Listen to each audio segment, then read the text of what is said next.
Okay, so now the screwdriver will be used for at least for something to open up this paint. Keep calling it paint can, sealant can. The problem is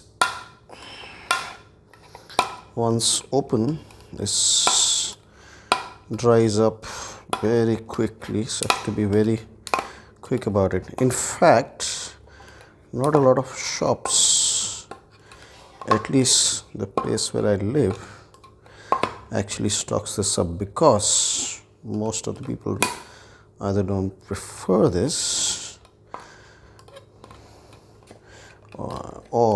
and it doesn't sell so much and the stock dries up real quick, so I prefer not to have this. Okay, now that it's out, we take the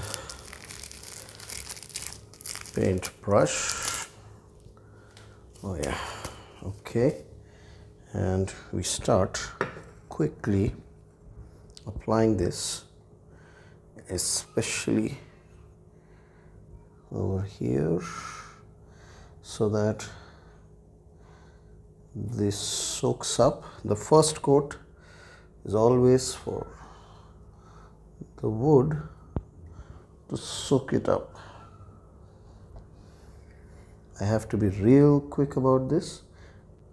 I actually don't care about the coat. Yeah, so what I'm doing is just ensuring I get as much as possible within the cracks and nooks so that they are filled first. That's one of the things I didn't do last time, because I didn't know better. But this time, since I know, wiser maybe, so I put in the cracks and holes first, like so. So it doesn't have to fill the hole, just have to cover just the surface. And that's more than sufficient for me. Yeah. Something to that effect, yes. And then as quick as I can, I'll shift my position over there as soon as I can. Okay, I'm not going to be over there. I have to also make sure I have enough for the second coat as well.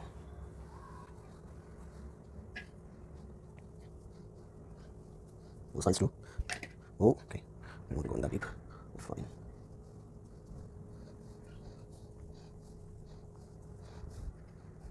So these places are already sealed up with something else, I guess wood filler. So one thing is that you have to have a proper consistent sealed jacket. As long as that's not bleached, it's going to be fine. You're not staining it or anything, just adding a protective layer. Now, please don't write nasty comments. I know what you guys are thinking of. You dirty minds.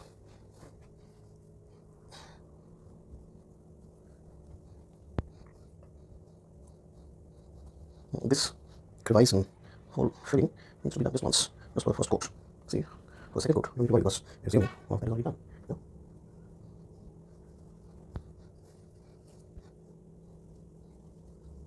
Yes, as possible.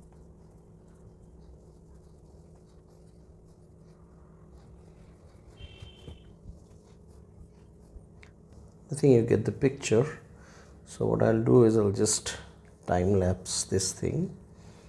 You don't have to watch me. You don't have to watch the paint dry. Literally and figuratively, right?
Okay.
And now, I'm sorry about sweat dripping off my face. I had to switch off the fan so that the paint, the primer, the polyurethane, whatever you want to call it, the sealant does not dry before I apply the coat. Oh my God.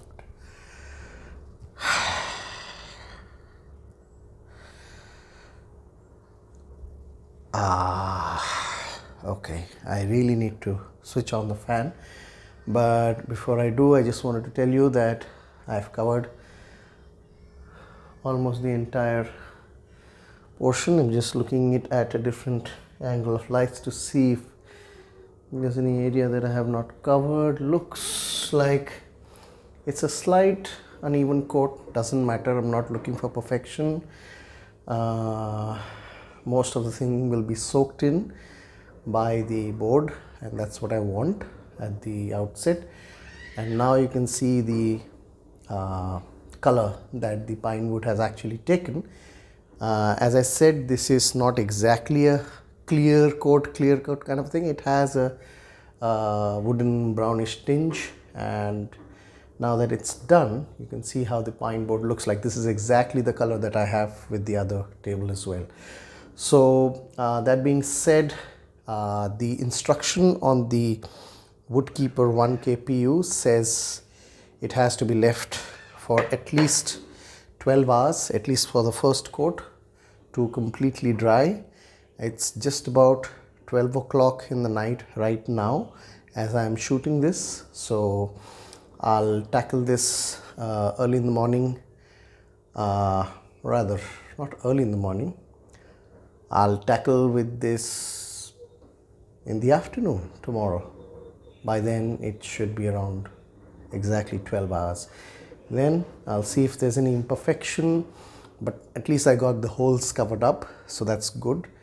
And then I'll apply a fresh coat of this and then let it dry for another 12 hours, I guess. So the project will be over hopefully midnight tomorrow.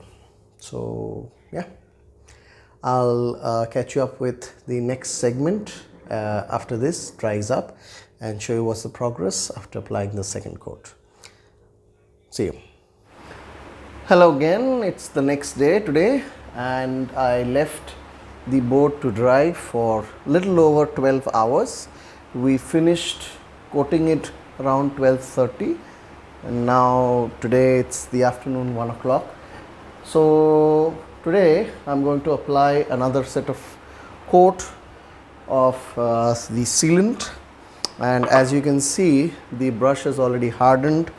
I have got thinner to help me out with that, but I just wanted to show you the texture has changed quite drastically. So now what has happened is that with the coat, the first coat, the sealant has been absorbed quite a lot. You can see the actual true color of the pine wood. It's a bit yellowy. I mean, the tinge of yellow comes from the sealant, but pine wood is usually, I would say, flesh tone, slightly pinkish on that side, and as you can see, it didn't drip a lot, so the right amount of coat was applied.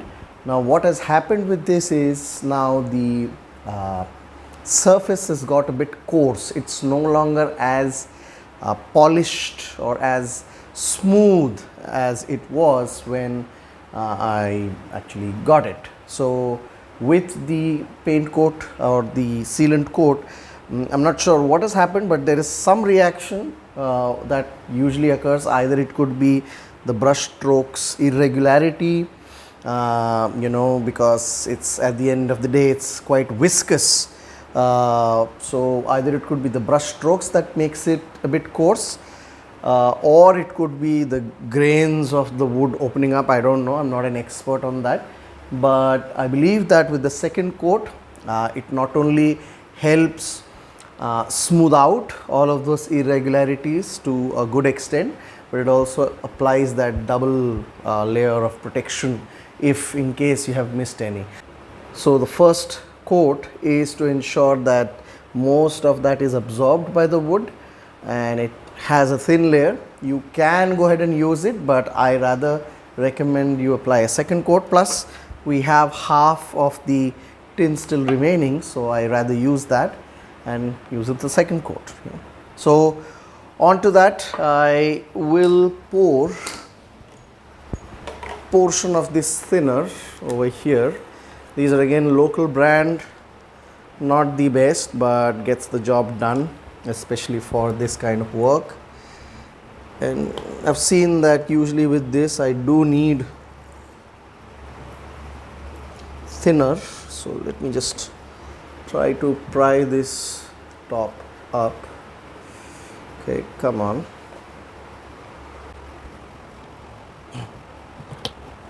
Ow. It's all on. Yeah, there you go. Come on now. You can do it. Yeah. It's out. I don't want to use a lot of thinners, just enough.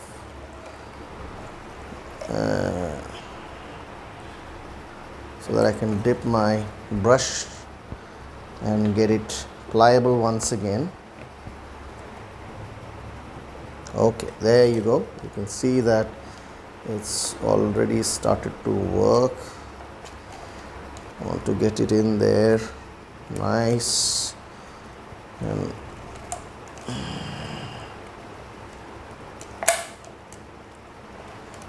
I could have done this yesterday night, but by the time I finished applying the second coat, it was already quite late, 12:30 in the night, and obviously most of the stores were closed by then. I guess, in fact, all of the stores were closed, so should plan ahead. Usually I do have thinner lying somewhere around in the house, but this time, since I moved, I think the bottle of thinner got displaced, or either it just kind of dried up, evaporated out. So I didn't have thinner on me. Let me check how does this look like. Okay, yes, most of the gunk is out. And I'm using bare hands. That's the reason why I chose to do the coat after I had dinner, and today before I have lunch, so that actually I should have done it after I had lunch, but anyway, now that I have thinner, I can actually use that to strip off. Just make sure that you remember to have a well ventilated place. Now the place I am at, it has ventilation, but because of mosquitoes and all, I usually keep the doors and windows locked most of the time. But that would be quite suffocating. This one has quite a lot of I wouldn't say noxious fumes, but fumes nevertheless, that keeps recirculating in the house if you're not careful. So what I did was, I did keep a window open just to let out the fumes out, and it clears up. So just make sure to have a well ventilated place to start with. Now if you see, I have most of the gunk out. I'm not being extra careful over here, just making sure that I got most of the thinner out. Obviously there will be a little bit of thinner remaining, and that is intentional, because I want part of the thinner to be going into this as well, because this, once it is open, it starts gunking up. Let me see how it is. Okay, not bad, fine, we are in a good position. Okay, so with that being said, the woodkeeper is keeping good, and we have to coat the wood. Sorry, couldn't help myself. Now to begin with the second round. So again, for this second round, I'm going to do a speed lapse, time lapse, so that you don't have to literally again watch the paint dry or the coat dry.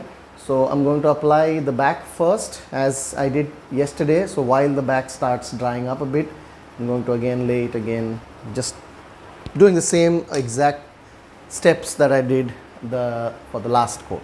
Yes. So I'll keep my mic away and start doing this, because I don't want the mic to get into the way. Thank you.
Both sides are now complete, having the second coat. And as you saw, I was lying down in weird positions. That was just to ensure that I was able to see the light reflect on which areas of the board were not coated or had a thin coat, or the paint was, or the coat was too thick. I had to even it out.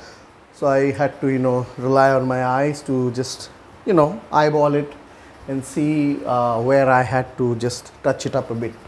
And you saw that the board didn't fall, but I don't want the paint or the coat to touch the wall. So the cardboard that I was sitting on moved a bit, causing it to fall down. So I had to readjust the thing, but it's done, and I'm very happy with the work. This is exactly the kind of color I have for the other tabletop I have, or the other entire table that I have.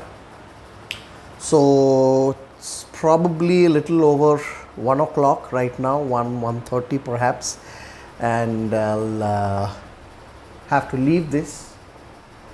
If you can see, my hand is having the paint or the print ink from the cardboard coming off. So, or rather, I think it's from this one. I'm not sure, but anyway, I have the thinner now. I can clean after myself much better. But I'll have to assemble it. Either I'll do it tonight, or maybe I'll be too tired at 1:30. I'm not sure. I'll take a call. Either I'll do it tonight, late tonight, or tomorrow morning, whichever way I prefer. So see you after this dries, and I'll give you my final opinions after this is done. All right, welcome back to the next day. Oh, that's not true. It has been a couple of days, in fact, more than a couple of days. In the previous session, I mentioned that I'm going to try and do this in midnight after 12 hours have passed. Well, a lot of things, ended up on my plate, my exams, work, and many other things. So it got postponed, and in the hindsight, the tabletop got a lot more days to cure and dry up. So now I think it's perfect, and the only thing that remains is for me to screw in back the original metal frame on the bottom side. And there's a additional aspect that I'm going to do. I'm going to use one of these, or in fact two of these slotted angle extrusions, for seeing if I can create a frame, a stable frame, where I can attach an independent frame apart from the flapping or articulating tabletop, so that independent frame can actually be used to attach the monitor articulating arms.